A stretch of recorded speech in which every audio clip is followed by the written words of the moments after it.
ભજાળી માં ભેળિયા વાળી ભવાની આવે છે ભજાળી માં ભેળિયા વાળી ભવાની ભેળ આવે છે પીઠળ પર મેશ્વરી દેવી પીઠળ પર મેશ્વરી દેવી દયાળી માતે એવા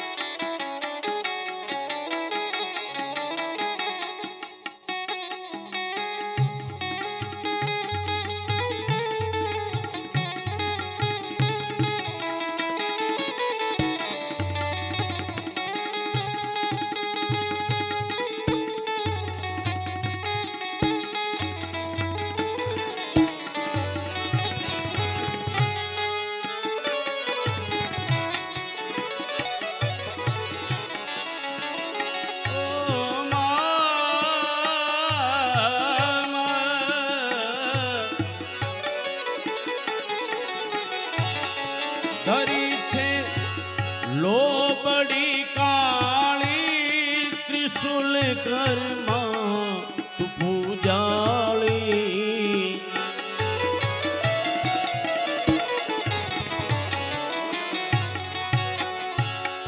ધરી માં લોબડી કાળી ત્રિશુલ કરતે નિહાળી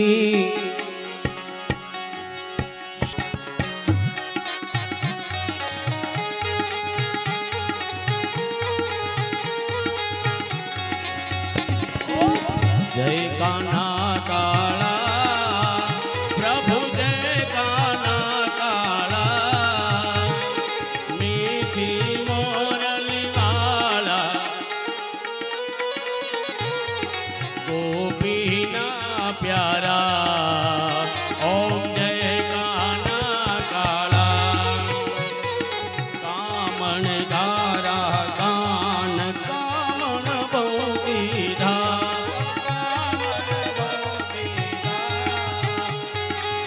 माखण चोरी मोहन माखण चोरी मोहन चित चोरी लीधा ओम जय कान्हा काला नंद यशोदा घेर वैकुंठ उतारी वाला वैकुंठ उतारी कालिय मर्दन कीधो कालिय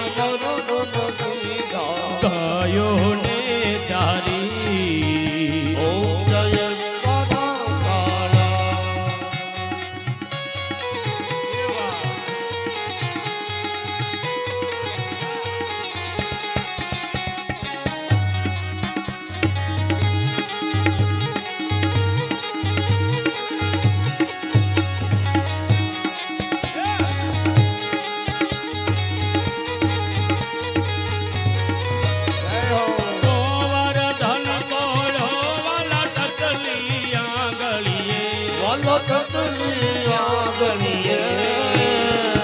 ઇન્દ્રનો ગર્વ ઉતાર્યો ઇન્દ્રનો ગર્વ ઉતાર્યો દીધો જય જયકાર ઓમ જય કાન્હા કાલા ગુણ તણો તુજ પાર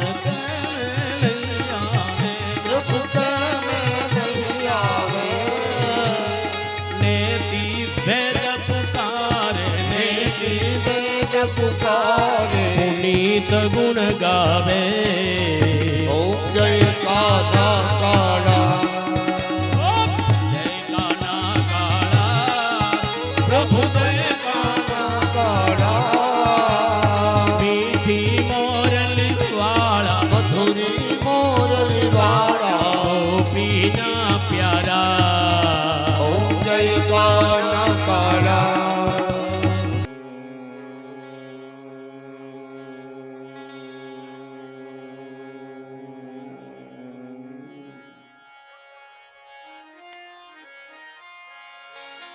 વક્રતુંડ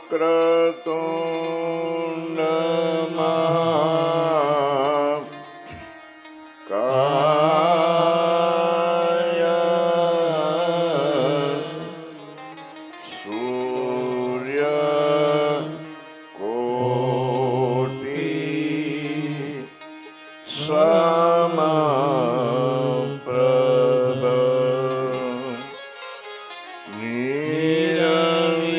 નિરવિઘ્ને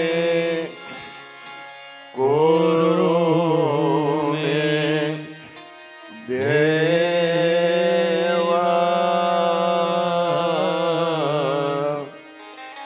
શુભ કાર્યે સુસર્વદા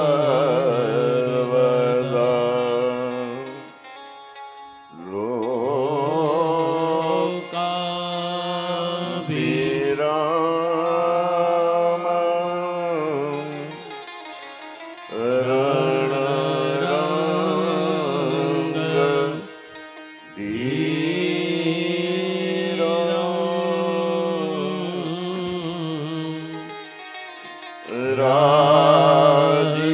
રાજીવ નેત્ર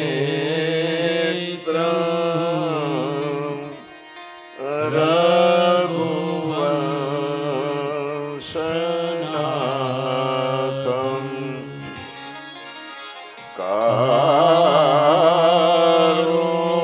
કારુણ્ય રૂપં કરુણા કરંતં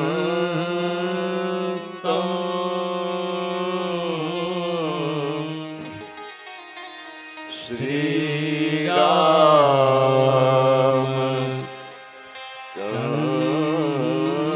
ચંદ્રં શરણં પ્રપદ્યે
ગુરુર્દેવો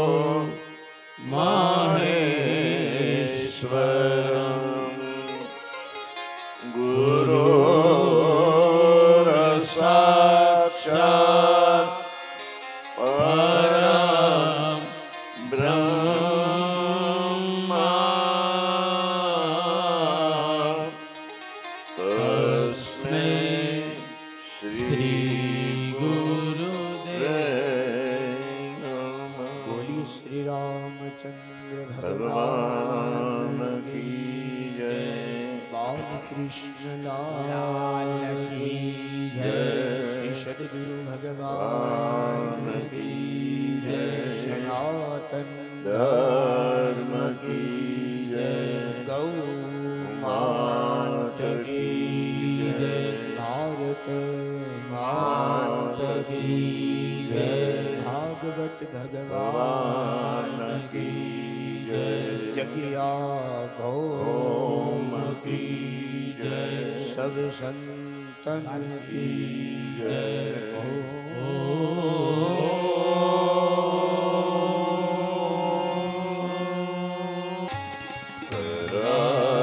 કરારવિંદેન નકારવિંદમ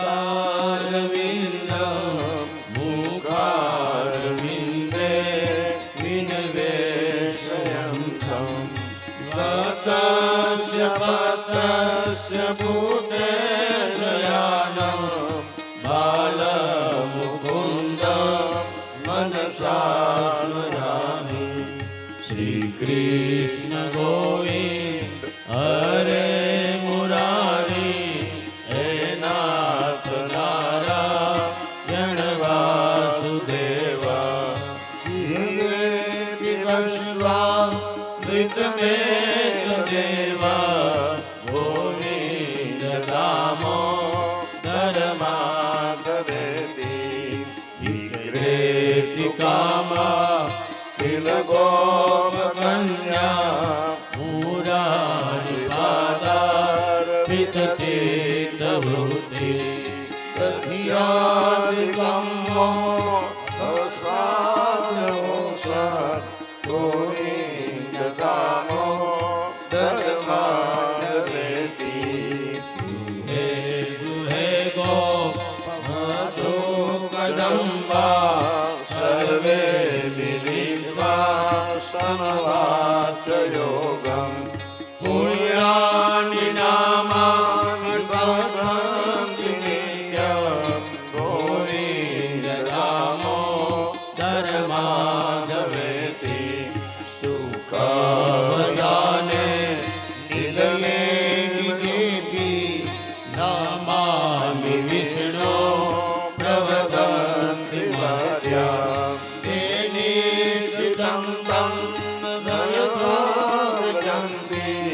ગોવિંદ દામો ધર્માધવેતિ જીવેશ દેવમ ભજ સુંદરાણી નામાનિ કૃષ્ણ સમનોહરાણી સમસ્ત ભક્તાર્તિનાશનાની ગોવિંદ દામો ધર્માધવેતિ સુખાવસાને ઇદમેવ સારમ દુઃખાવસાને ઇદમેવ ધ્યેયમ દેહાવસાને ઇદમેવ જાપ્યમ ગોવિંદ દામો ધર્માધવેતિ શ્રી કૃષ્ણ રાધા ગોકુલેશ ગોપાલ ગોવર્ધનનાથ વિષ્ણુ વિહવે વિશ્વા મૃતમે તદેવા ગોવિંદ દામો ધર્માધવેતિ ગોવિંદ દામો ધર્માધવેતિ ગોવિંદ દામો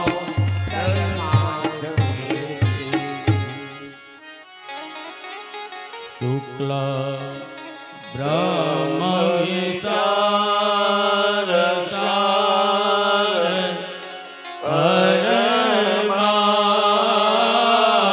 પરમા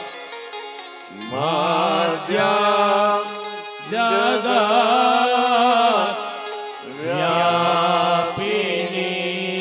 વ્યાપિની વીણા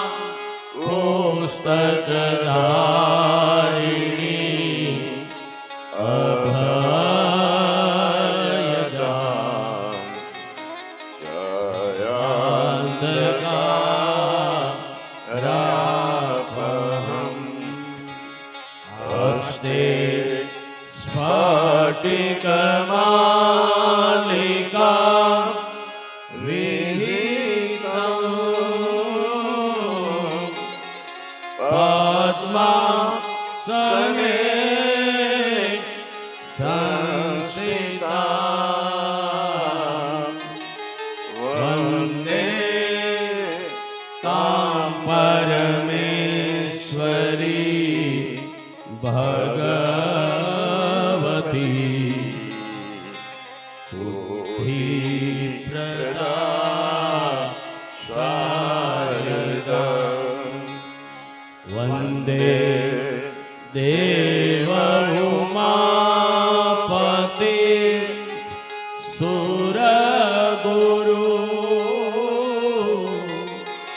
વંદે જગત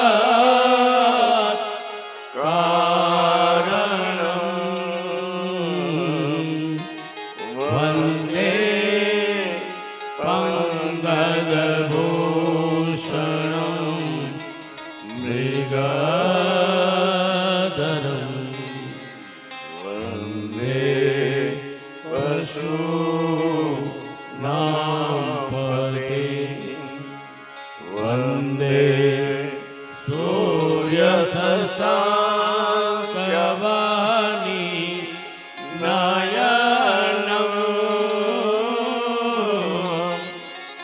વંદે મુકુંદપ્રિયા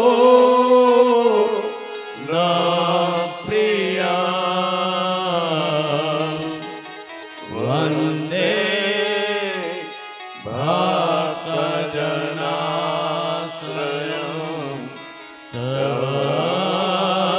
વરદં વંદે શિવં શંકરં વંદે શિવં શંકરં. અનંત કલ્યાણ ગુણગણ સૌંદર્ય માધુર્ય સુધાકર પરબ્રહ્મ સ્વરૂપ શ્રી સદગુરુ મહારાજ શ્રી પરમ પૂજ્ય પ્રાતઃ સ્મરણીય વંદનીય અંતરિક્ષમાં બિરાજિત એવં પ્રત્યક્ષ ઉપસ્થિત સર્વે સાધુ સંતો,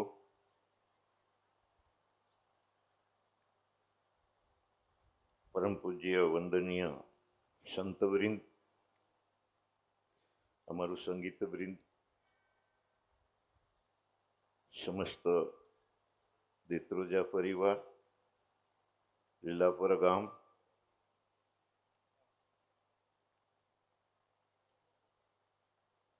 આપણી કથાના યજમાનશ્રીઓ, દાતાશ્રીઓ, બહારથી પધારેલા મહેમાનો, આ કથાને યુટ્યુબના માધ્યમથી નિહાળી રહેલા ભક્તજનો, ભાઈઓ, માતાઓ અને બહેનો,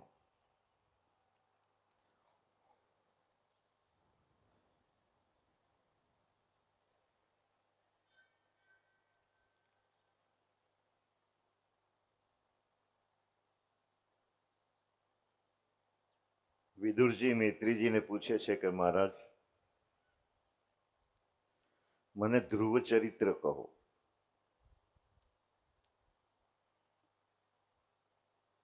મનુ મહારાજને 3 દીકરી છે.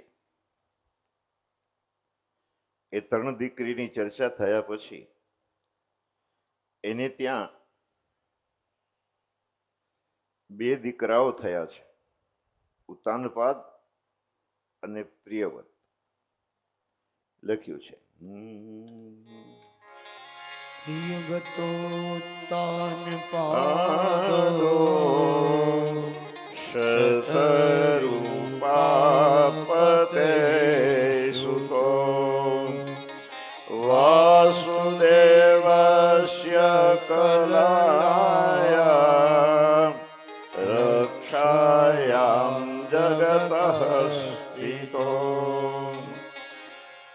દીકરાઓ છે ને એ ઈશ્વરના અંશ હોય એવું લાગે છે. એને એની જે પ્રજા હતી એનું એને બરાબર પાલન કર્યું છે. ઉતાનપાદ રાજાને 2 રાણી છે. એકનું નામ સુરુચિ છે ને એકનું નામ સુમતિ છે. આમ પણ આ સંસારના જે પદાર્થો છે એના વિશે જીવની વધારે રુચિ છે. સુરુચિનો અર્થ એ થાય કે સંસારના પદાર્થો પ્રત્યે આપણી આસક્તિ, રુચિ. સુમતિનો અર્થ એ થાય સરસ નીતિ, સુનીતિ. અને આમે નૈતિકતા કોઈને ગમતી નથી. તમારે નીતિથી હાલવું એમ આપણે કોઈને કહીએ તો આ વ્યવહારો થાય નહીં. કારણ કે સમય એવો આવી ગયો છે. હીરાનું કારખાનું હોય અને આપણે આપણા શેઠની ત્યાંથી હીરા લાવ્યા હોય, પછી અમારા શેઠને મેં પૂછ્યું કે આ શું આમ હાઈ ગ્લાસ માયરા જ કરો છો ને પેલું કરો છો? તો કે થોડો બદલો કરવો પડે, નહીતર કાંઈ વધે નહીં હીરામાં. એટલે નીતિથી હાલો તો હીરામાં કાંઈ વધે નહીં. એમ બધા દરેક ધંધામાં. એટલે એક માનીતી છે ને એક અણમાનીતી છે.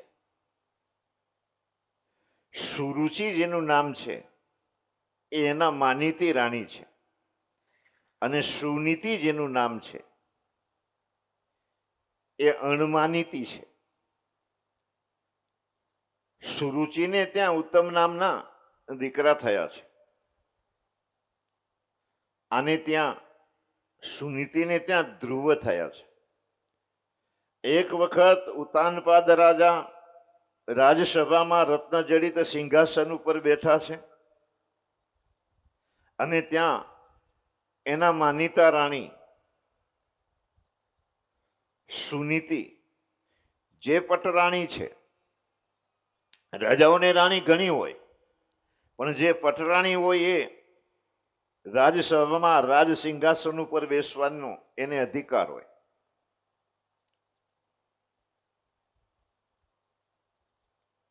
એટલે એ રાજાની બાજુમાં બેઠા છે, અને ઉતાનપાદ રાજાના ખોડામાં ઉત્તમ બેઠો છે.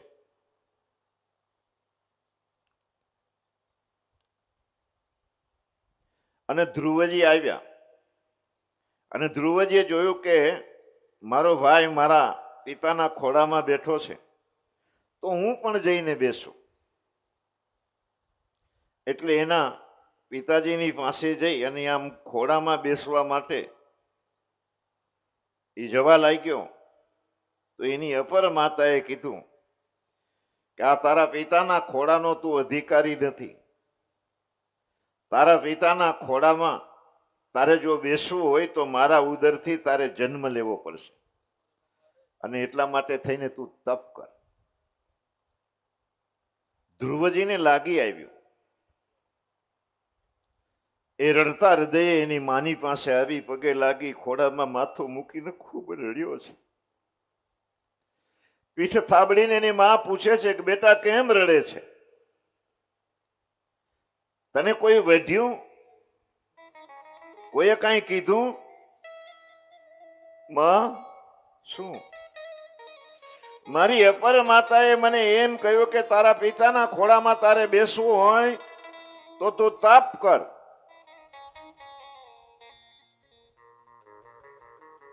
માં હું તપ કરવા જઈશ, પણ બેટા તારી ઉંમર જે હોય તે હું તપ કરીશ. તપ કરવાનો તે દૃઢ નિશ્ચય લીધો હોય તો હું તને આશીર્વાદ આપું છું. જા જંગલમાં જઈને તપ કર. એની માએ એના માથા ઉપર હાથ મૂક્યો છે, સમજાવે છે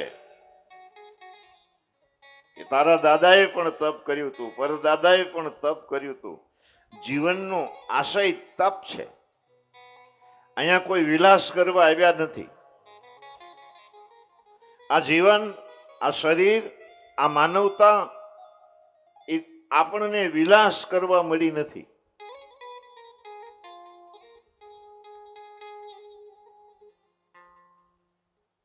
એટલે રામચરિત્ર માનસમાં લખ્યું છે, જાનીએ તબહી જીવ જગ જાગા જબ સબ વિષય વિલાસ બિરાગા.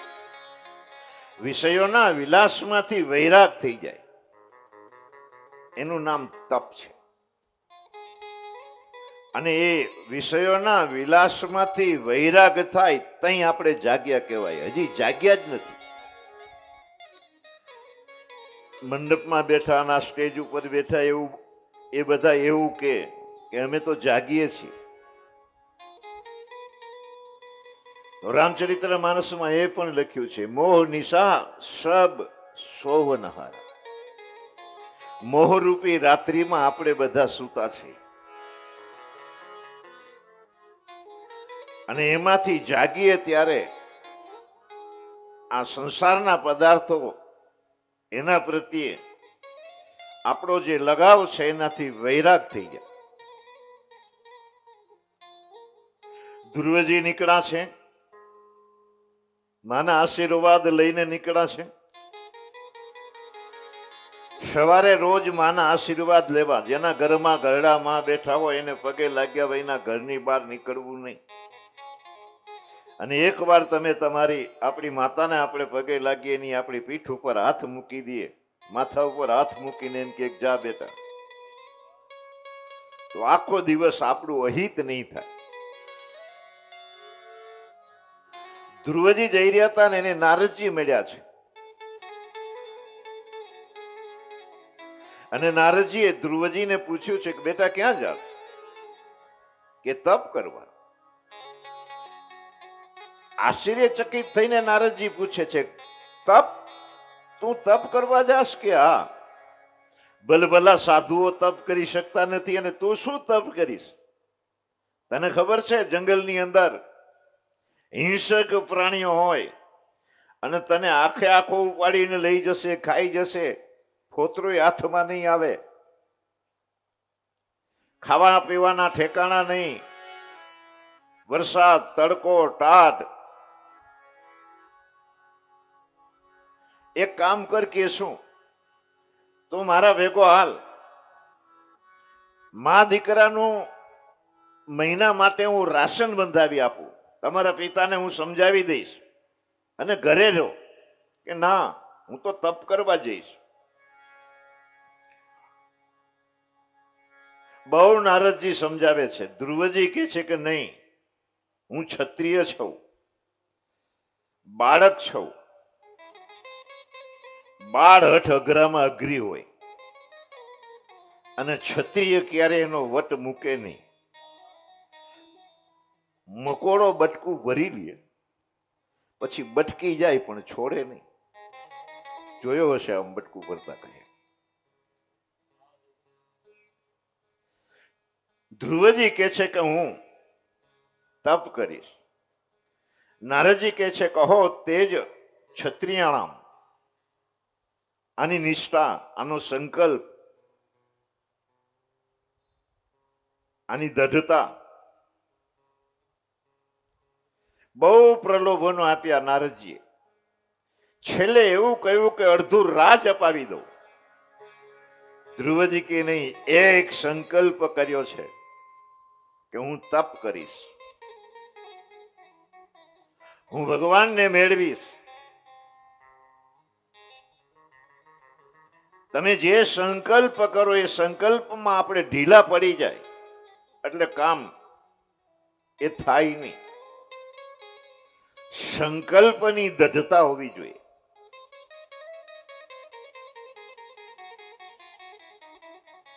ધ્રુવજી કહે છે કે મને પ્રભુ પ્રાપ્તિનો માર્ગ બતાવો. કે છે तात गच्छ भद्रो ते યમુનાયાસ્તટં શુચિ પુણ્યં મધુવनं યત્ર સાનિધ્ય નિત્યદહરે. તમે યમુનાના કિનારે જાઓ, ધ્રુવ ટીલા છે. આજ કોઈ તમે મથુરા ને વંદરાવન જાઓ તો ધ્રુવ ટીલા જવું, જ્યાં ધ્રુવજીએ તપ કર્યું છે. એ મધુવનની અંદર જમનાના કિનારે ત્યાં જઈને તમે તપ કરો અને કોઈ પણ કાર્યની સિદ્ધિ સદગુરુ વૈના મળે નહીં. આ વરજી, આ ધ્રુવજી એ સાધના કરવા જઈ રહ્યા છે, તપ કરવા જઈ રહ્યા છે, પણ એ તપની, એની સાધનાની સફળતા સદગુરુ વૈના મળે નહીં. એટલે આ નારદજી એ સદગુરુની ભૂમિકા ભજવી છે અને નારદજી એની વિધિ બતાડે છે કે તારે આમ કરવું. આપણી હાથે રાહડા લઈએ તો માતાજી ના આવે, સદગુરુ કી એમ રાહડા લઈએ તો માતાજી આવે. એટલે એને મંત્ર આપ્યો છે. ઓમ નમઃ ભગવતે વાસુદેવાય.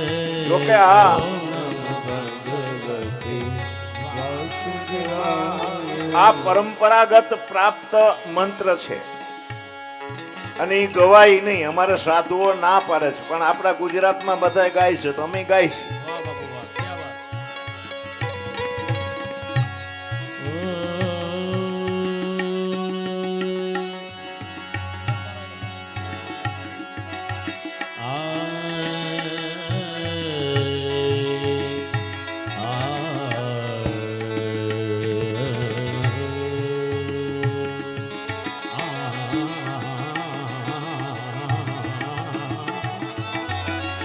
ઓમ નમો ભગવતે વાસુદેવાય. ઓમ નમો ભગવતી વાસુદેવાય. ઓમ નમો ભગવતે ગાયે, સબ ગાયે, ભાવ સે ગાના હૈ. ઓમ નમો ભગવતે वासुदेवाय. ઓમ નમો ભગવતે વાસુદેવાય.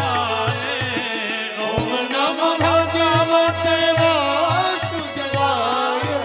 ઓમ નમો ભગવતે વાસુદેવાય.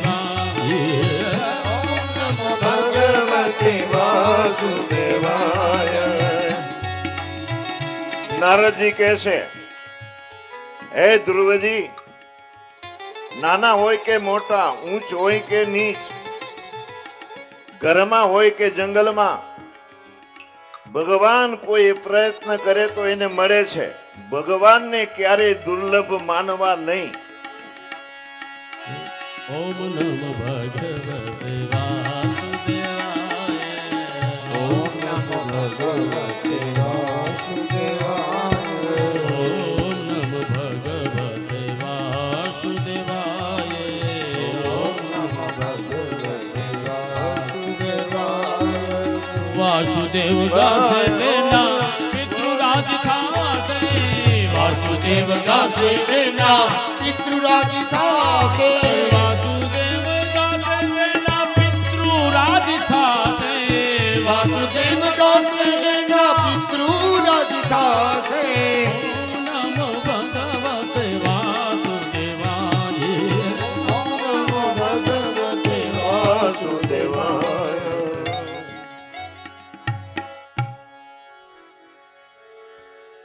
ભગવાને તમને ને મને, આપણને મનુષ્ય શરીર આપ્યું છે, તો અહીં જે બેઠા છે એ બધાનો જ ભગવત પ્રાપ્તિનો અધિકાર છે. આપણને ભગવાને માણસ બનાવ્યા, એનો અર્થ જ એ થાય કે આપણે પ્રયાસ કરીએ, પ્રયત્ન કરીએ તો તમને ને મને ભગવાન મળે. એટલે કે છે ભગવાનને તમારે દુર્લભ માનવા નહીં. અને જેને ભગવાન મેળવવા માટેના પ્રયાસો કરવા છે, એને પોતાની ભૂલોને ભૂલી જવી, ભૂલોને વળગી રહેવું નહીં, ભૂતકાળ ભૂલી જવું. માનવ માત્ર ભૂલને પાત્ર છે. ભૂલ તો થાય જ. તમારા જીવનની પોથી ગુરુજી આગળ ખોલી નાખે.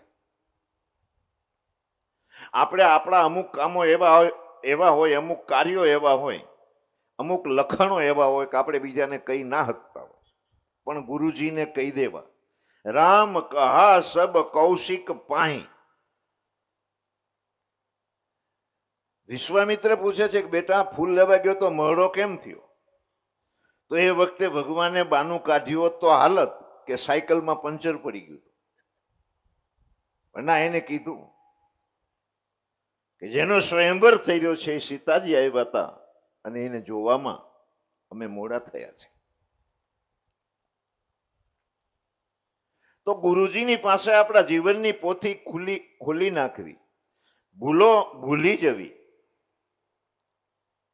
અને ભગવાનનું ભજન કરીએ એટલે ભગવાન તમારી ને મારી ઉપર કૃપા કરે ને કરે. કારણ કે ભગવાન કૃપા સાધ્ય છે. કૃપા કરે પછી ભગવાન મળે. સોઈ જાનહી જય દેવું જનાઈ, તુમ્હી જાનત તુમાર હોઈ જાય, તુમરી કૃપા તુમહી રઘુનંદન, જાનત ભગત ભગત ઉરચંદન. ભગવાન આપણા હૃદયમાં બેઠા છે, પણ તુમહી કૃપા તુમહી રઘુનંદન, તમે કૃપા કરો પછી હે રઘુનંદન તમને આ સાધક, આ ભક્ત એ જાણી શકે છે. એટલે ભજનથી ભગવાન કૃપા કરશે. જમનાના કિનારે આવ્યા, એને સ્નાન કર્યું, ધ્રુવજી ધ્રુવટીલા ઉપર ગયા, આસન લગાડી અને એ પ્રાણાયામ કરીને પછી ભગવાનનું ધ્યાન કરવા લાગ્યા. 1 મહિના સુધી એને કૈથા અને બોર ખાઈને ભજન કર્યું છે, તપ કરે છે.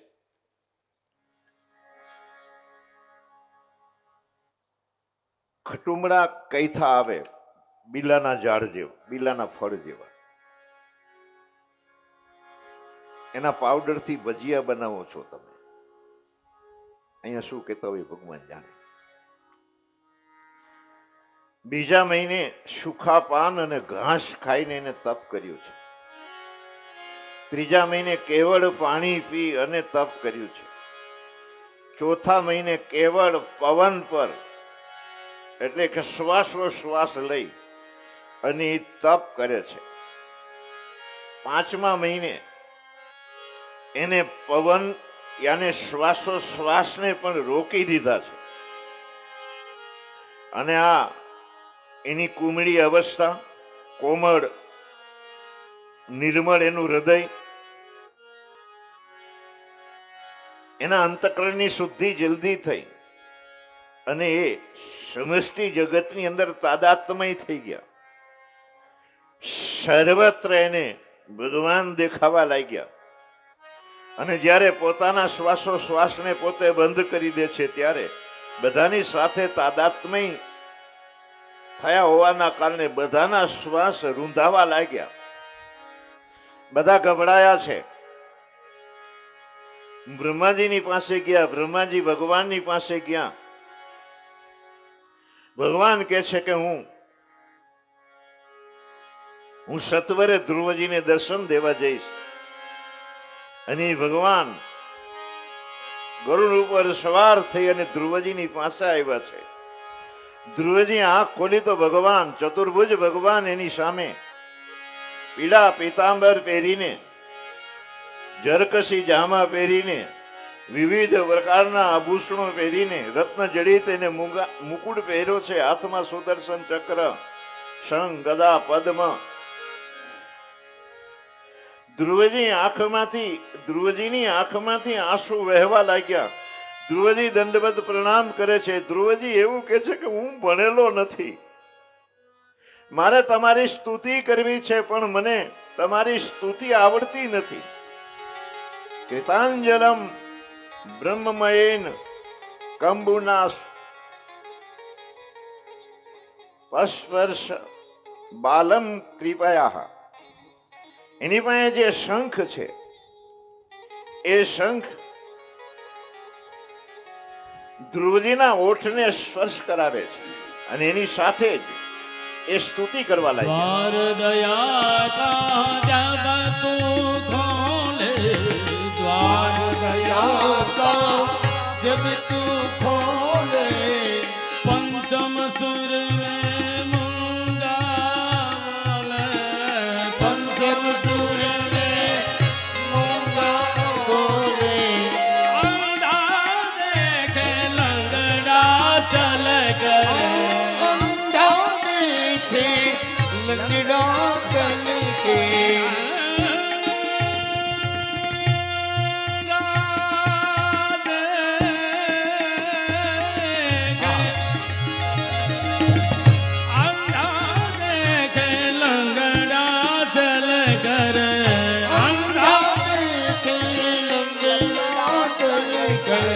पहुँचे काशी रे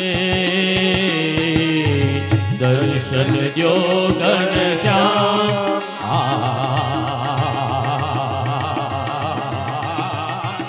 दर्शन जो घनश्याम दर्शन जो घनश्याम दर्शन जो घनश्याम. ભગવાન ધ્રુવજીને કહે છે કે હે ધ્રુવજી, તમારી ઈચ્છા પ્રમાણે હું તમને ધ્રુવલોક આપું છું. તમે અખંડ શાશ્વત શાસન કરશો. ભગવાન અદૃશ્ય થયા. ધ્રુવજીને ભગવાન કહેતા ગયા છે કે તમે તમારા પિતાજીની પાસે જતા રહેજો. ધ્રુવ ઘરે જવા લાગ્યા પછી એ પસ્તાણા છે. અરે રે, મેં કઠિન તપશ્ચર્યા કરી, લઘુકાળમાં થોડા સમયમાં ભગવાન મને મળ્યા. મારે મુક્તિ માગવી જોઈએ અને મેં રાજ માગ્યું, અવિચળ રાજ માગ્યું. એના પિતાને ત્યાં આવ્યા, એને સરસ સ્વાગત કર્યું, એને રાજા બનાવ્યા. પ્રજા પણ બહુ રાજી થઈ.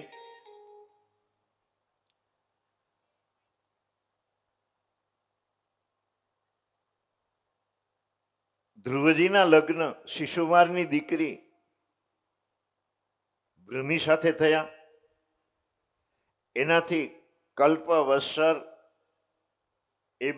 એ બે દીકરા ને એક દીકરી થાય છે. એના બીજા લગ્ન વાયુની પુત્રી ઈલા સાથે થયા છે. એનાથી એને ઉત્કલ અને એક કન્યા થઈ.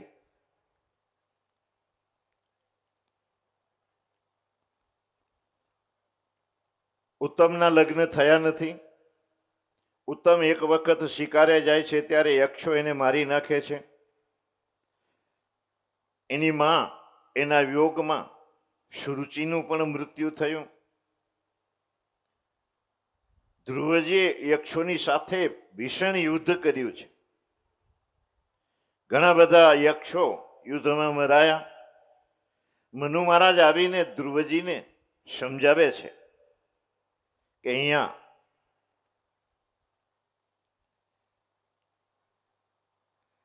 આપણે વૈમનસ્યતા માટે જન્મ્યા નથી.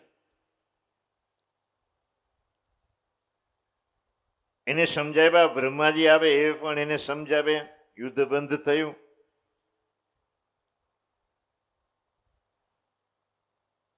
કુબેરજી પણ આવ્યા. બધાની સાથે સમાધાન થયું. 36,000 વર્ષ સુધી એને આ ભારત ભૂમિનું શાસન કર્યું. એના મોટા પુત્ર ઉત્કલને ગાદી આપી અને પોતે બદ્રિકાશ્રમ તપ કરવા જતા રહ્યા.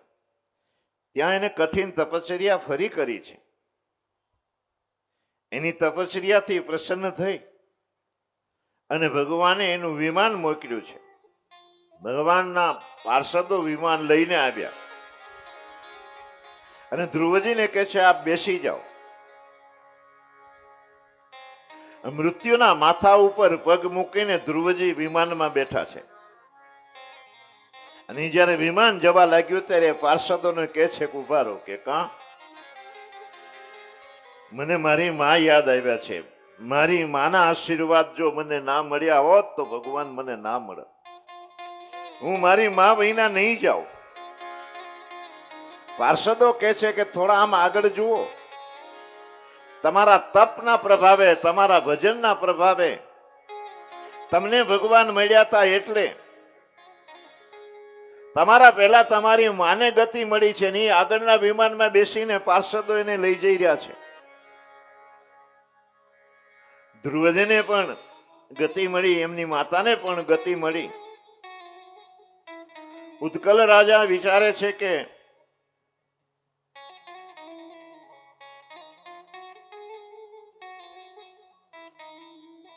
એને જે રાજા બનાવ્યા છે એના કરતા એનામાં યોગ્યતા વધારે હતી, પણ કારણ કે યોગી હતા, બધા પ્રત્યે એની સમદ્રષ્ટિ હતી.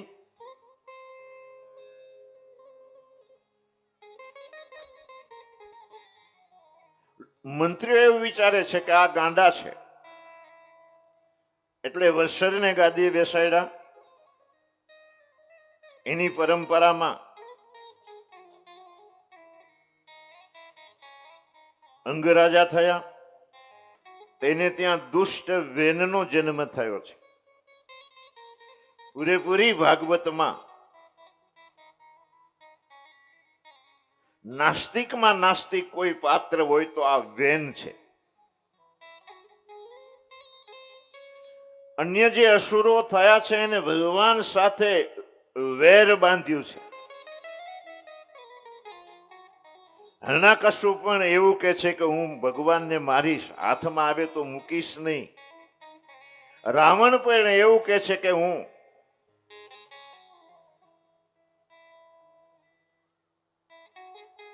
રામને મારીશ. એટલે તમે ભાવથી ભજન કરો કે કુભાવથી, વેર ભાવથી, પણ ભજન તો બંને થાય છે. તમને એન કેન પ્રકારે ભગવાન યાદ આવે છે. સવારમાં ઉઠીને માળાની જગ્યાએ ભગવાનને ગાળો દેવા માંડો તો એ ભજન તો કહેવાય છે. આ તો આપણને બીક લાગે છે એટલે આપણે દેતા નથી. નહીંતર આપણે એમ કઈ ભેગો થાત તારી ખબર પાડી દઉં, ભેગો થાતો તારી ખબર પાડી દઉં, તું મને શું સમજે છે, ભેગો થાત તારી ખબર, નીકળ મંદિર બારે તારી ખબર પડે, તો આપણને ભગવાન તો યાદ આવે જ. અને એન કેન પ્રકારે તમારે ને મારે ભગવાનને યાદ રાખવા છે. વેને પરમ સત્તાનો સ્વીકાર જ નહોતો કર્યો. એની દુષ્ટતાને જોઈને મહાત્માઓ એને સમજાવવા જાય છે, પણ આ માન્યો નહીં. મહાત્માઓને ક્રોધ આવ્યો, એ ક્રોધાગ્નિથી એનું મૃત્યુ થયું. એની માએ એક નૌકામાં તેલ ભરીને એના શરીરને સાચવી રાખ્યું. પછી આખી પ્રજાની અંદર ઉદંડતા વ્યાપી, અરાજકતા ફેલાઈ ગઈ. મહાત્માઓ વિચારવા લાગ્યા કે હવે શું કરશું? રાજા વૈનાની પ્રજા કાબુમાં ના રહે. એની માએ પેલું શરીર બહાર કાઢ્યું, શરીરનું મંથન થયું, ડાબા ભાગમાંથી કાળા રંગનો એક માણસ નીકળ્યો. મહાત્માઓ કહે છે નિખાદ, તારું કોઈ કામ નથી, તું નિષેધ છે. એનાથી આ નિખાદો થયા. જમણા અંગનું મંથન કર્યું, અને જ્યારે જમણા અંગનું મંથન કરે છે ત્યારે એમાંથી વિષ્ણુ ભગવાનના અંશ એવા પૃથુ અને અર્ચીજીનું પ્રાગટ્ય થયું છે. પૃથુ મહારાજ નું જ્યારે અવતરણ થયું, એનું પ્રાગટ્ય થયું, ત્યારે આકાશમાં નગારાઓ વાગવા લાગ્યા, ગાંધર્વો ગીત ગાવા લાગ્યા, અપસરાઓ નૃત્ય કરવા લાગી, પુષ્પવૃષ્ટિ થઈ અને પૃથુ મહારાજનો જય જયકાર થયો છે.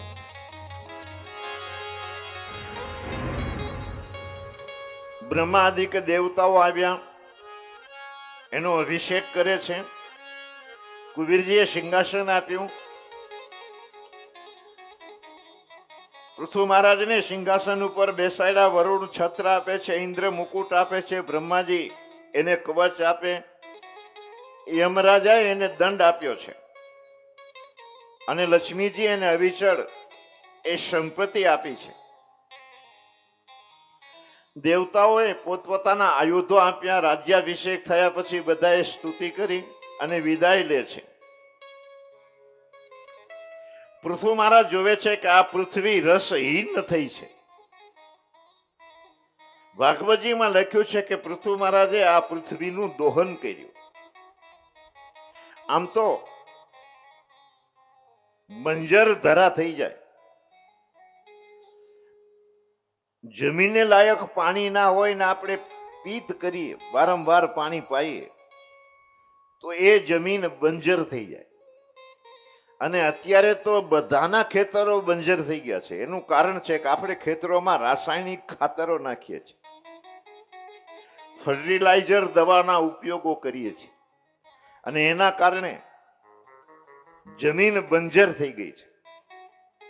મોટા ભાગના રોગો આ રાસાયણિક ખાતર અને ફર્ટિલાઇઝર દવાઓના કારણે જે કંઈ ઉત્પન્ન થાય છે, એક પણ વસ્તુ એના વિના બચી નથી.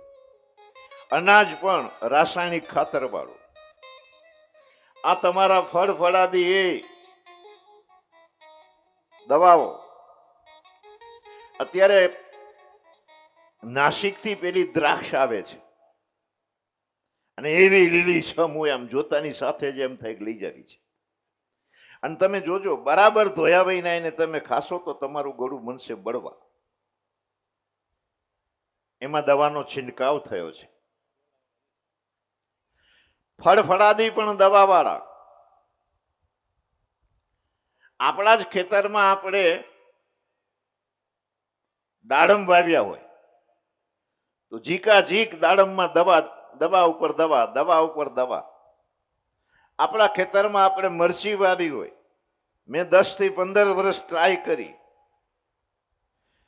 બહુ જાજી નહીં પણ એક ક્યારો એ હું મરચી વાવતો, મરચી થાય જ નહીં.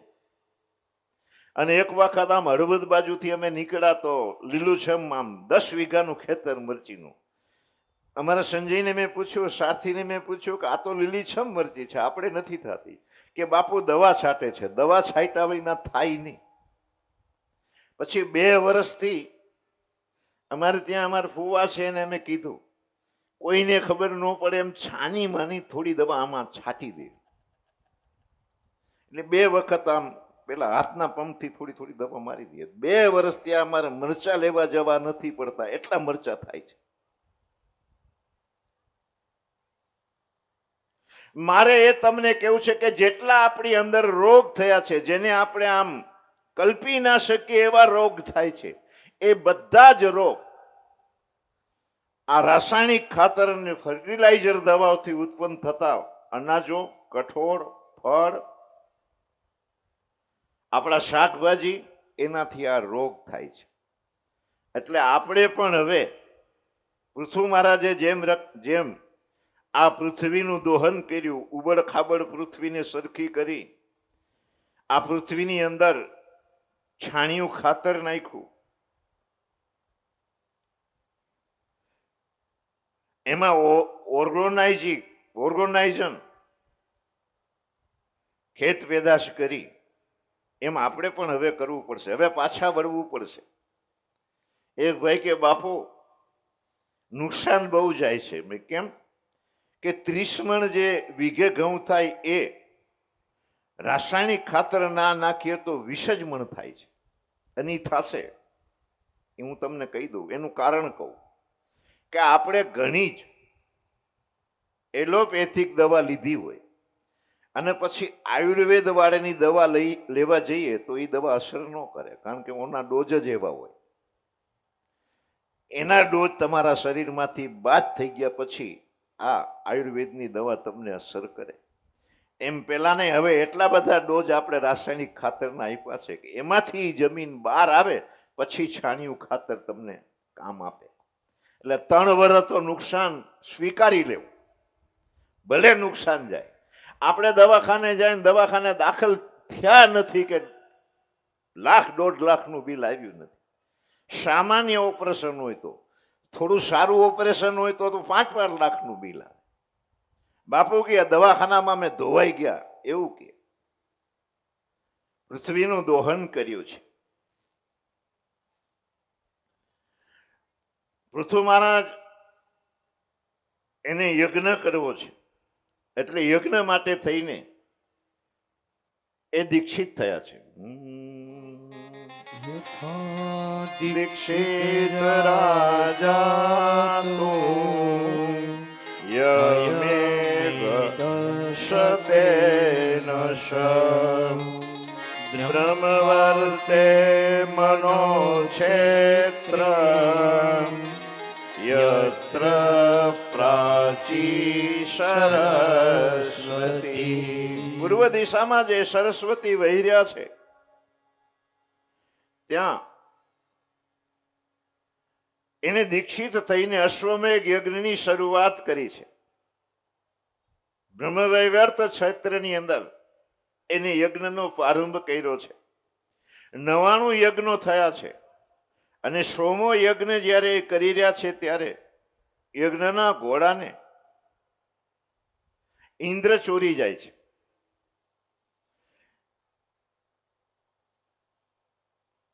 એમના દીકરા એ ઘોડાને શોધી લાવે છે. વિજિતસ્વામ નામના એમના દીકરાએ બીજી વાર ફરી ઘોડાને જ્યારે ચોરી જાય છે ત્યારે ફરી એને એ લાવે છે. ઇન્દ્ર ત્રીજી વાર ઘોડો લઈને જઈ રહ્યા છે ત્યારે અત્રિ એને જોઈ ગયા છે અને એ કહે છે કે આ ત્રીજી વાર ઘોડો લઈ જાય છે. પૃથુ મહારાજને ક્રોધ આવ્યો.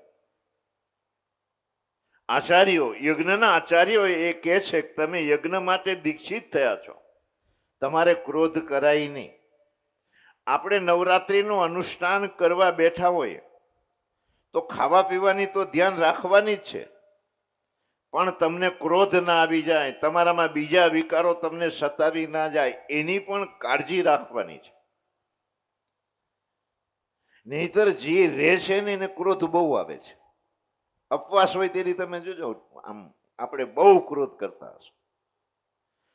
આપણે ઉપાસના કરતા હોય ત્યારે આપણે ક્રોધ નહીં કરવો જોઈએ.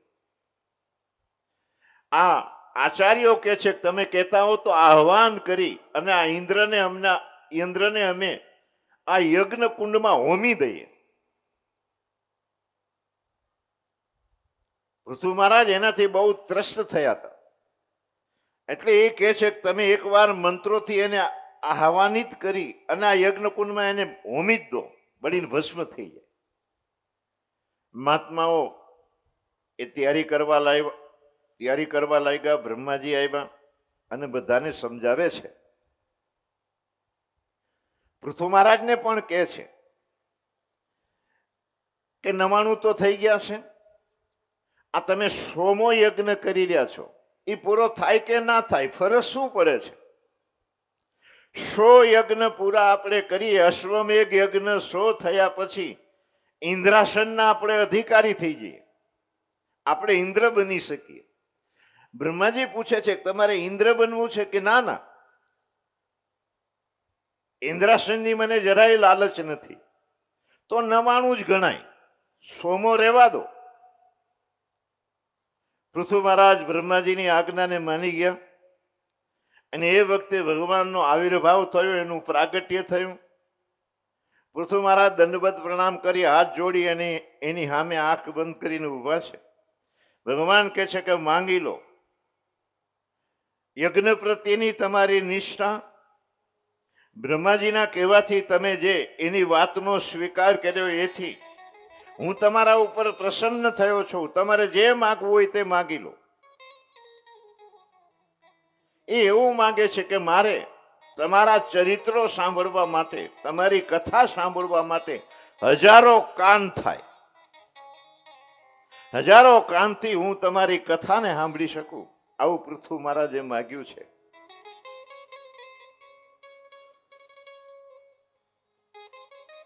એટલે ભગવાને જે કાન આપ્યા છે એ કાનની સાર્થકતા ભગવાનની આપણે કથા સાંભળીએ તો છે. જીન હરી કથા સુની નહીં કાના, શ્રવણ રંધ અહી ભવન સમાના.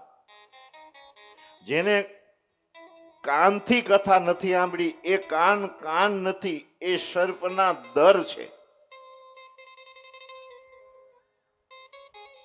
કથા સાંભળીએ તો આપણા કાનમાં કથાના માધ્યમથી કથા અમૃત અમૃત રેડાય છે.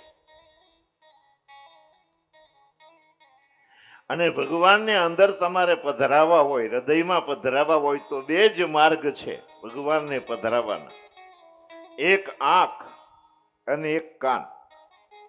આપણે ભગવાનના સામે ભગવાનના દર્શન કરવા જઈને ઊભા હોઈએ પછી ભગવાનની મૂર્તિ નિહાળવી, બરાબર આ મૂર્તિ નિહાળવી, એનું ધ્યાન પગથી શરૂ કરવું, એના ચરણારવિંદ જોવા, એની પેંડી જોવી, ઢીચણ, સાથળ, કટી, પેટ, હૃદય, બંને હાથ, ડોક, એનું મુખારવિંદ, એનું ભાલ નિહાળીને જોયા પછી તમે આંખ બંધ કરી દો તો તમારી વૃષ્ટિમાં, તમારા ભાલમાં એ ભગવાન દેખાશે. એટલે આંખના માર્ગેથી આપણે ભગવાનને આપણામાં પધરાવી શકીએ છીએ. અને બીજો માર્ગ કાન છે. કાનથી સતત કથાનું શ્રવણ કરીએ એટલે ભગવાનનો મહિમા તમને ને મને સમજાવવા લાગે. અને જ્યાં સુધી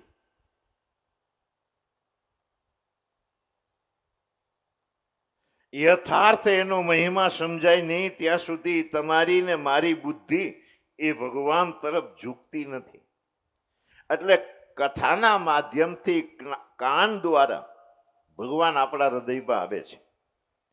આપણે કથા જ ના સાંભળીએ તો સંસારની વાતો કાનથી આપણે સાંભળીએ, અને સંસારની જે વાતો છે એ ઝેર છે. કથા અમૃત છે, સંસારની વાતો ઝેર છે.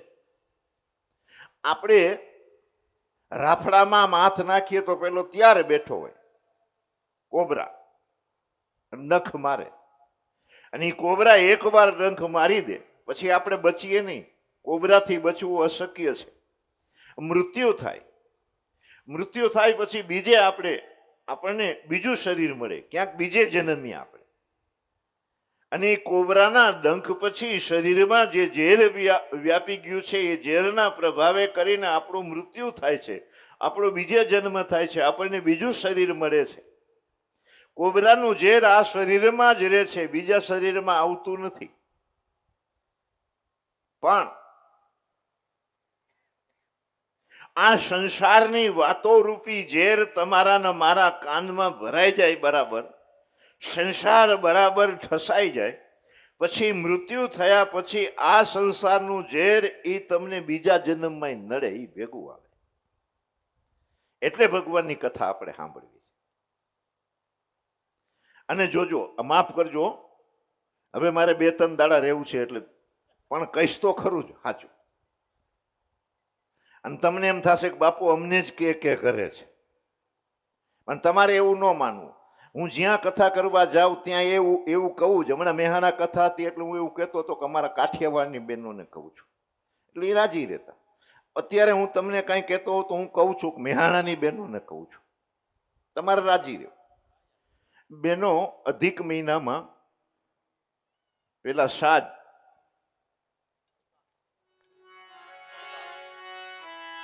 બધું લઈ અને આ મોટી થેલી હોય, એક માણા બેસી જાય એવડી થેલી હોય, એ ભરી હોય. આમ બે નાકા બે બાજુથી ઉપાડે ત્યાં ઉપડતી હોય એવી થેલી, અને જાય જેની ઘરે આમંત્રણ હોય એની ઘરે. અને ખૂબ મથે, 2-2.5 કલાક એવા મથે, પરસેવાથી રેપ જેપ થઈ જાય એવા મથે. અને પછી બધું સમાપ્ત થાય, પ્રસાદ વેચાય, ચા આવે, અને પછી બેઠા હોય. અને 2.5 કલાક જે મથ્યા હોય, જે નફો થયો હોય, એ 15 મિનિટ બેહીને પછી બધા ચોવટ કરે, હુંતી અને તૂતી. અને 2.5 કલાકનું કમાયેલું બધું જ ડિસ્ચાર્જ થઈ જાય પછી ઘરે જાય. એટલે તમને કહું છું કે ભગવાનનું ભજન કરો, પણ સંસારની જે વાતો છે એ તમારા કાનમાં આવી નહીં જોઈએ. કોઈ ટીકા ટિપ્પણી કરતું હોય, કોઈ નિંદા કરતું હોય તો ત્યાંથી ઊભા થઈને જતું રહે. કોઈ પણ વ્યક્તિ નિંદા કરે એટલે એનું પાપ છે એ આનામાં આવે, એનો ટ્રાન્સફર થાય. હું ગામી સાહેબની નિંદા કરવા માંડું એટલે ગામી સાહેબનું પાપ મારામાં આવે. ગામી સાહેબ ધીરે ધીરે એ મારા મિત્ર છે એટલે એનું નામ મને યાદ છે. એ ધીરે ધીરે હળવા થવા માંડે. નિંદક નિયરે રાખીએ પર્ણ કુટિયા બિછાય, બીના સાબુ બીના જલ નિર્મલ કરે સ્વભાય. આપણી કોઈ પણ વ્યક્તિ નિંદા કરે એટલે આપણું પાપ એનામાં જવા માંડે. આપણે ધીરે ધીરે નિર્મળ થવા લાગી. નિંદા કરવા વાળા વ્યક્તિને આપણી સામે પર્ણકુટી બનાવીને રાખવા જોઈએ, આવું સંતો કહે છે. એક વ્યક્તિ બીજા વ્યક્તિની નિંદા કરે છે, ત્રીજો વ્યક્તિ એ સાંભળે છે, તો નિંદા કરવા વાળાને જેટલું પાપ લાગે એટલું જ પાપ સાંભળવા વાળાને પણ લાગે. એટલે નિંદા કરવી પણ નહીં અને નિંદા સાંભળવી પણ નહીં. જીન હરી કથા સુની નહીં કાના, શ્રવણ રંધ અહીં ભવન સમાના. એની પરંપરામાં વિજિતાશ્વ થયા, અવિરધાન થયા, બહિર્ષદ થયા છે.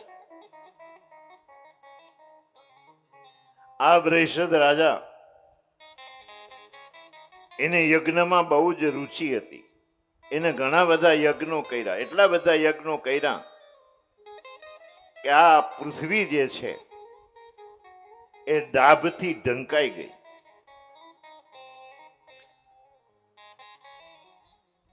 એને ત્યાં પ્રચેતાઓ થયા છે. નારાયણ સરોવરમાં 10 ભાઈઓ તપશ્ચર્યા કરી, 10,000 વર્ષ તપશ્ચર્યા કરે છે. એને ત્યાં શંકર ભગવાન પ્રસન્ન થયા એના ઉપર અને એને રુદ્રી પાઠ આપ્યો. ફરી 10,000 વર્ષ એને તપશ્ચર્યા કરી.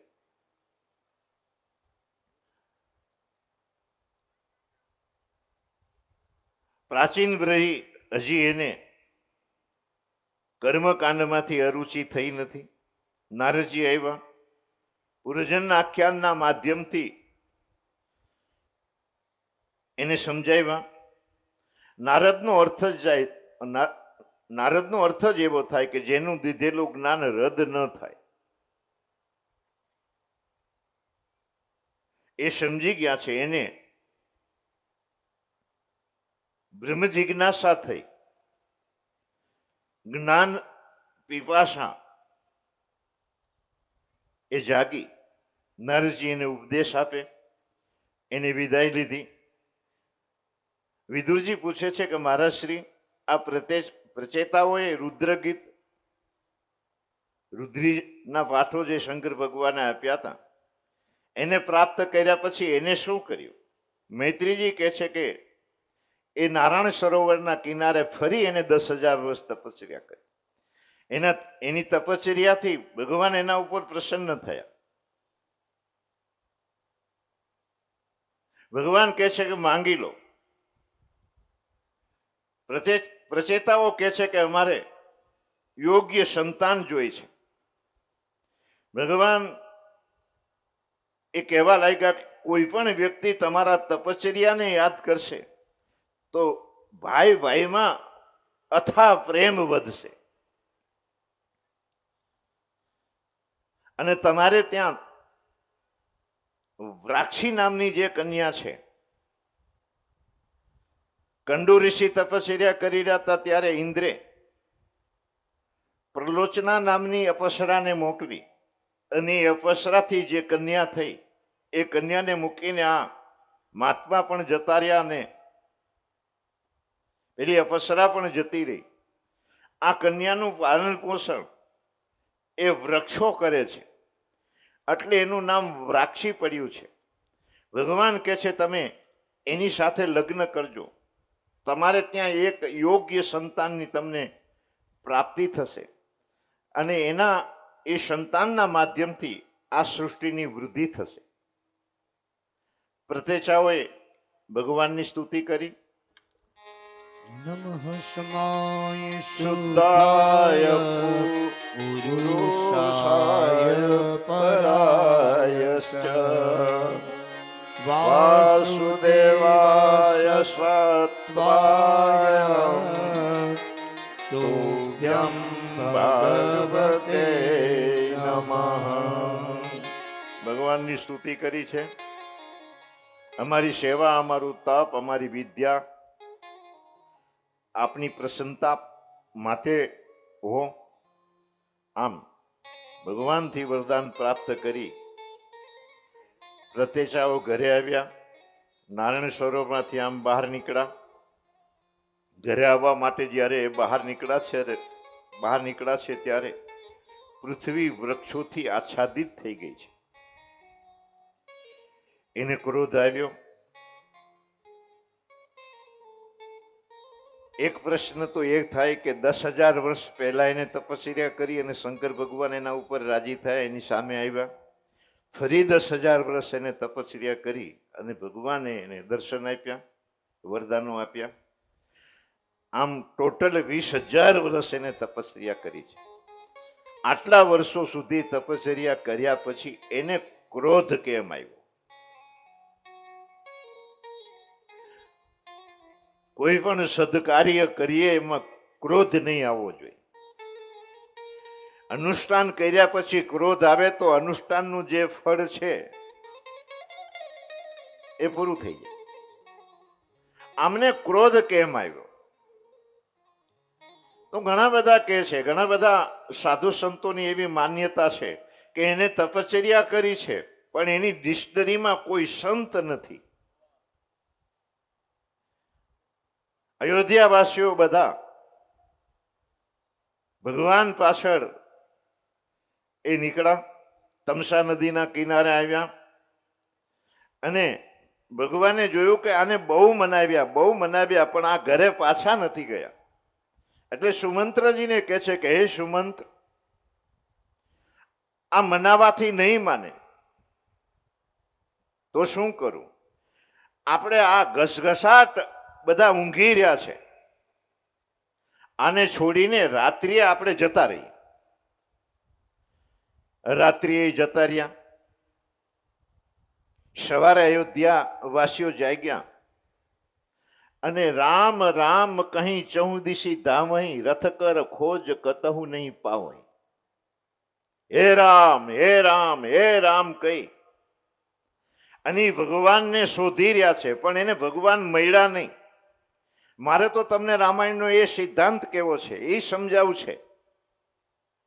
રૂપ વિશેષ નામ બીનું જાને, કરતલ ગત નહીં પરિહે પહેચાને. આમ તો ભગવાને એવો વાયદો કર્યો છે કે તને હું જન્મ આપું છું અને મૃત્યુ પહેલા હું તને એકવાર મળીશ. એટલે આપણને ભગવાન કોઈને કોઈ રૂપે મળે જ, આપણી પાસે આવે જ. પણ આપણે ભગવાનનું ભજન ના કર્યું હોય તો ભગવાન સામે આવીને ઊભા હોય તોય ભગવાનને આપણે ઓળખી શકીએ નહીં. રૂપ વિશેષ નામ બીનું જાને. અહીંયા જે વ્યક્તિનું મારે કામ છે એ આવીને બેઠા હોય પણ મને એ વ્યક્તિનું નામ એ આવડતું નથી, નામની ખબર નથી, એટલે મને એવી ના ખબર પડે કે જયંતિભાઈ આવીને બેઠા છે. રૂપ વિશેષ નામ બીનું જાને, કરતલ ગત નહીં પરિયે પહેચાને. સુમરીય નામ રૂપ બીનું દેખે, આવત હૃદય સને વિશેખે. તમે નામ ભલે એના રૂપને નથી જોયું પણ એના નામના જાપ કરો. મને નામ આવડે છે, રૂપ નથી આવડતું. અને હું અહીંથી એમ કહું મગનભાઈ, તો મગનભાઈ હજારો માણસોની વચ્ચે ઉભા હોય અહીંયાથી ઉભા થાય કે આ રહ્યો બાપુ, કારણ કે એનું નામ મને આવડે છે. હું એને વ્યક્તિને ઓળખતો નથી પણ નામની મને ખબર છે. એમ સિદ્ધાંત એવું કે છે, ગોસ્વામી તુલસીદાસજી મહારાજ એવું કે છે કે યથાર્થ માત્રામાં નામ ના જપ્યા હોય અને જો ભગવાન મળી જાય તો પણ તમે ભગવાનને ઓળખી શકો નહીં. મારે કોઈનાય નામ લેવા નથી પણ નામ લીધા વિના કહું તો એ તમે સમજી તો જાશો. એ નામ લીધા વિના ભગવાન મળવાની તો વાત છેટી રહી, ભગવાન થઈ ગયા હતા. હમણાં હજી તાજો દાખલો છે સુરતનો, 500ની નોટો વાળા મારા. બચ્યા નહીં. મહાન યોગી હતા. અમે મળતા, ઘણા કાર્યક્રમોમાં ભેગા મળતા અને એના વિડીયા હું જોતો. મને એમ થયું કે આને પાતંજલ યોગ દર્શન ઉપર પીએચડી કરી તો કેટલી મહેનત કરી હશે. બચ્યા નહીં. નામ વિના કોઈ પણ વ્યક્તિ બચી શકે નહીં. એટલે આ ફૂલહાર પણ અઘરો છે અને આ વ્યાસપીઠ પણ અઘરી છે. નામ જપ્યા વિના કોઈના ગળામાં તમે ફૂલહાર નાખો એનો અર્થ એ થાય કે એ હવે હાયરો ગયો કામથી. નામ જપ્યા વિના કોઈ વ્યાસપીઠ ઉપર બેહી જાય તો બચે નહીં, પડ્યા વિના એનો છૂટકો નથી. એટલે પહેલા તમારે નામ જપવા જોઈએ. તો અયોધ્યા વાસીઓ રામ રામ રામ રામ કરી રહ્યા છે, પણ રામ મળતા નથી. પછી સાધુએ કીધું કે આ તો બિચારા આમ પીપાસુ થઈને રામ રામ કરી રહ્યા છે, વિરહ થઈને રામ રામ કરી રહ્યા છે, વ્યાકુળ થઈને રામ રામ કરી રહ્યા છે. રામ રામ સબ કોઈ કહે ઠગ ઠાકુર અરુ ચોર, બીના પ્રેમે રીજે નહીં. તો ભગવાન પ્રત્યે એનો અનન્ય પ્રેમ છે તો જ રામ રામ કરે, નહીં તો ઘરે નો વયા જાય. વયા ગયા તો વયા ગયા, આપણે શું લેવા દે? વાલો આપણે ઘરે, આપણે આપણા ઘરેથી કોઈ વહી જાય ને ગોતીએ ને એમાં લાગણી ના હોય તો આપણે કઈ મળ્યો તો સારું, ના મળ્યો તો આવશે 2-4 દાડે, હાલો ઘરે પાછા. એ ગયા નથી, રામ રામ કરી રહ્યા છે અને રામ મળ્યા નથી. રામ મળ્યા નથી એનું કારણ છે કે એની ડિસ્ટરીમાં કોઈ સાધુ નથી. અને ભરતજી મારા જેવા પરમહંસ કોટીના એ મહાપુરુષ એની સાથે આવશે એટલે એ સાધુના માધ્યમથી એને ચિત્રકૂટમાં ભગવાન રામના દર્શન થશે. અહીંયા પણ આને તપશ્ચર્યા બહુ કરી પણ આને ક્રોધ આવ્યો. તો સાધુઓ એવું કહે છે કે ક્રોધ આવ્યાનું એક કારણ છે એની ડિસ્ટરીમાં કોઈ સાધુ નથી. ક્રોધ આવવાનું એક કારણ એ પણ બતાડે છે. બેસી કહ્યું મહેશ તબ જ્ઞાની મૂઢન કો, જો જસ રઘુપતિ કરહી જસ જબ સો તસ તેહન હોય. અહીંયા કોઈએ અહંકાર કરવાની જરૂરિયાત નથી, કારણ કે આપણું સ્ટેરિંગ ભગવાનના હાથમાં છે. ભગવાન જ્યારે જેવું કરાવે એવું થાય. હું દાવો કરીને એમ કહું કે મને ક્રોધ કાંઈ કરી જ નહીં શકે, તો ભગવાન ઉપરથી પેલી ક્રોધ વાળી સ્વિચ જે છે એને ઓન કરે તો ક્રોધ આવ્યા વિના રહે નહીં. વાયરિંગ બધું એની પાસે છે. એટલે કદાચ ભગવત ઈચ્છાથી આને ક્રોધ આવ્યો હશે, અથવા ક્રોધ એને આવ્યો છે તો એક સ્થિતિ એવી હોય છે જેને રથમાં બેસાડી કૃષ્ણ ભગવાન અને રૂકમણી એ રથને દોરીને લઈ જઈ રહ્યા છે કે ભોજન કરવા પધારો. કે એમ થોડો આવું, હું રથમાં બેસી જાઉં ને રથ તમે ખેંચો. એ રથ ખેંચીને કૃષ્ણ ભગવાન ને રૂકમણી જઈ રહ્યા છે. અને એ દુર્વાસાજી ક્રોધનો અવતાર એમ કેવું પડે. પણ એને ક્રોધ આવે છે, એ ક્રોધ એને નડતો નથી, કારણ કે એની સ્થિતિ બ્રાહ્મી સ્થિતિ છે. બ્રાહ્મી સ્થિતિ થઈ ગયા. આપણે ઘણી વખત કહીએ છીએ કે સાધુ વરી ચલમો પીતા છે, ચલમો પીએ ને સાધુ થોડા કહેવાય. તમારે સાધુને સમજવા હોય તો પેલા સાધુ થવું પડે. હીરાની પારખ, હીરા જે પારખે છે એ ઝવેરાતી છે, છગન ઝવેરી. એને ઝવેરી બધા કહેતા. મેં પૂછ્યું કે આને ઝવેરી કેમ કે અમારા આમરણના હતા એમ ખાનપુરથી આગળની ગૌશાળા નિર્માણ એને કર્યું. આને ઝવેરી કેમ કહો છો?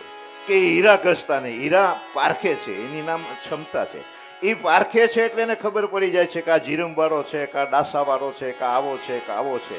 પણ જેને ખબર જ ના હોય એને હીરો દ્યો તો ખબર શું પડે? એટલે હીરાને પારખવો હોય તો તમારે પેલા ઝવેરી થવું પડે. એમ કોઈ સાધુને પારખવા હોય તો પેલામાં તમારા ને મારામાં સાધુતા આવી રખે ભરોસા ગાય અને ભેંસ કા રામ રામ, ઉનકી કરે વરદાસા, ઉનકી કરે વરદાસા.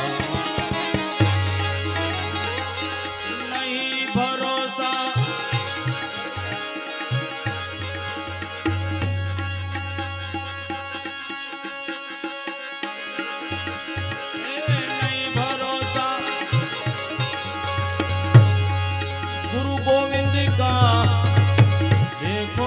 સબ સમાતા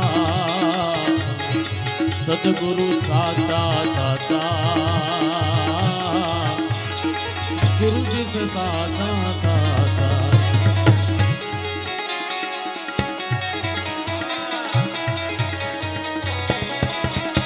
એક ગુરુ અને ગોવિંદ થી ગુરુજીને અધિક તમે માનો માનો વાંચી લ્યો વેદ પ્રકાશા વાંચો વેદ પ્રકાશા